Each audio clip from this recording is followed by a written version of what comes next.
The Rock has been around for such a long time, and the players and the teams that came through gives you chills. First time I watched Rockets game, I was 14 years old. It was at the final game between Rockets against the Knicks, when Dream played against Patrick.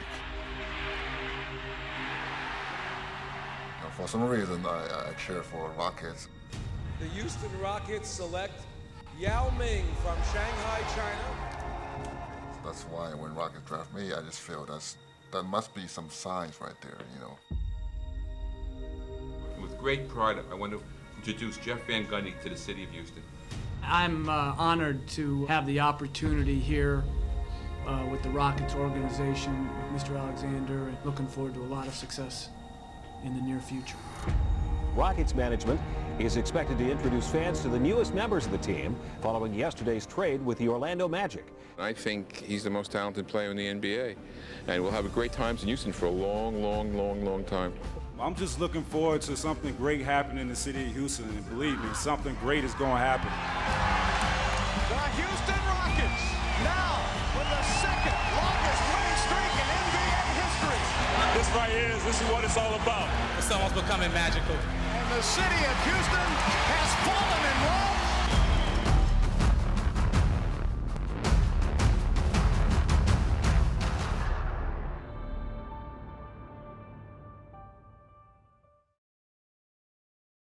When T-Mac arrived in Houston, T-Mac and Yao really hit it off. Very different walks of life from very different worlds. They're both easygoing guys, and they really meshed well. There was a sense that this was now a championship contender. The Rockets looked at those two guys together and said, okay, this is the future. Every franchise is trying to get what we now have. Tracy and Yao was as good a tandem as you could hope to coach. At that time, there was no more dynamic player than Tracy McGrady in the league. Here comes McGrady. Oh, he just sucked the gravity right out of the building. You talk about amazing players in the history of the league, he's got to be up there. He just could do everything. He was so skilled. 13 points in 33 seconds. A terrific scorer, everybody knows that. But his greatest skill was his passing and basketball IQ. He's one of the great passing forwards to ever play this game. Brady with a no-look pass to the Kimmy Mutombo. Whether it was me being a facilitator or whether, I was a scorer, it was just how the game was flowing that night of, how my game was going to be. Brady takes it to the basket. Oh, Yao Ming slams it home. Yao is the best combination of talent and teammate you could ever hope to coach. Yao Ming left Tony McKee nailed to the floor. The preparation and the commitment to everyday excellence was second to none. That was some good work right there, man. That was a good day. He put as much as you could possibly put into it each and every day. And there was incremental development. He didn't all of a sudden just one day wake up and average 27 points a game. It was from all the work that he put in. It was interesting watching Carroll Dawson put the club together bit by bit. I'm excited about this year, and mainly this trade right here. Getting Shane Betty on this team, I think, is going to make us a much better basketball team. Brady back outside to Austin for a three. Oh! Right for Austin! Rafer pushed the ball up the court, got you into the right sets, and defensively had very good lateral quickness. Chuck Hayes was a tremendous defender, and no one could back him down and score consistently against him.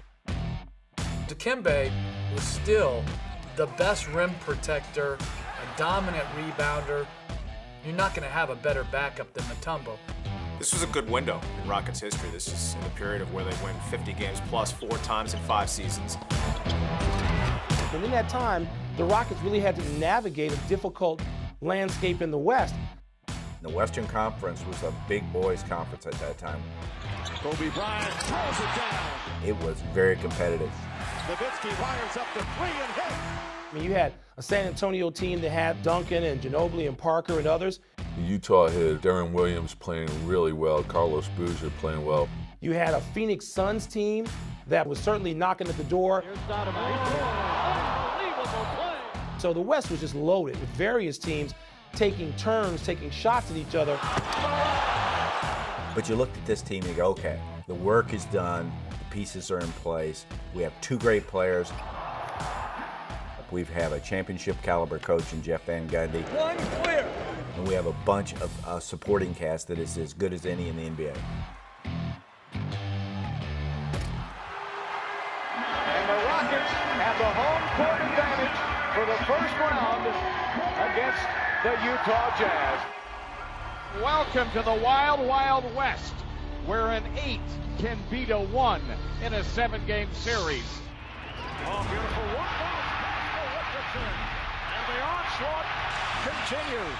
We got to a point where you had a #1 seed, the Dallas Mavericks, lose to a #8 seed, the Golden State Warriors.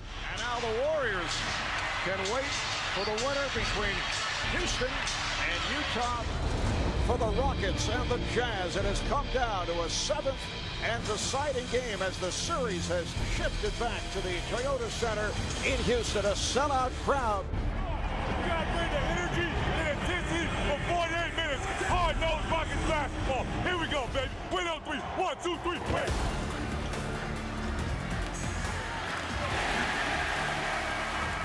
This game basically defines the season for Jeff Van Gundy and the Rockets.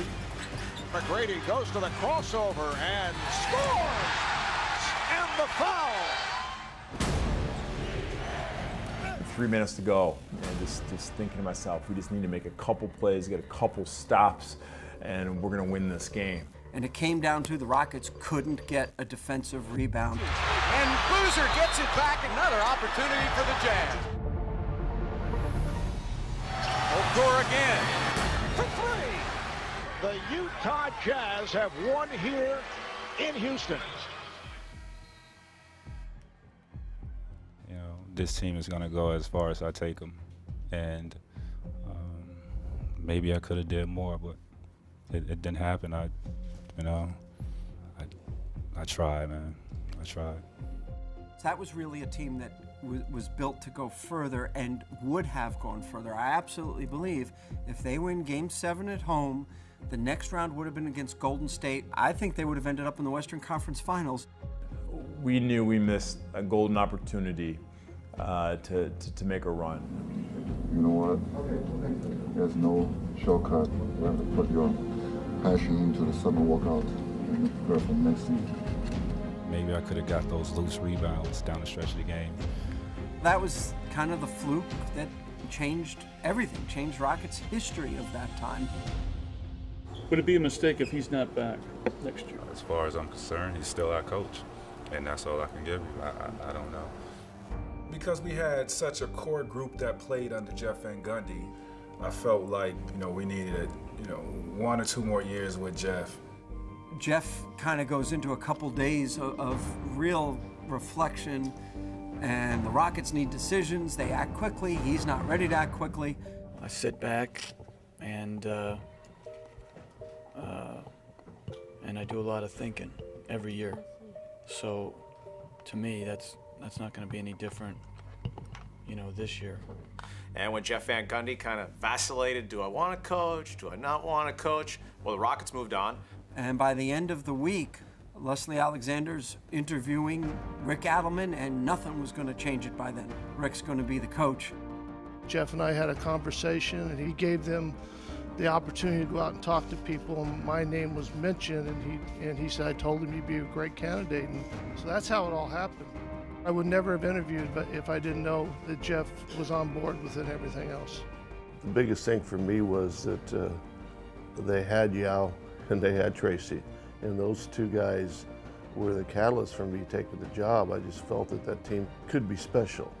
My time here was great. I coached with great coaches, worked for great people, and had players that I admired greatly, but playoff losses will always haunt you.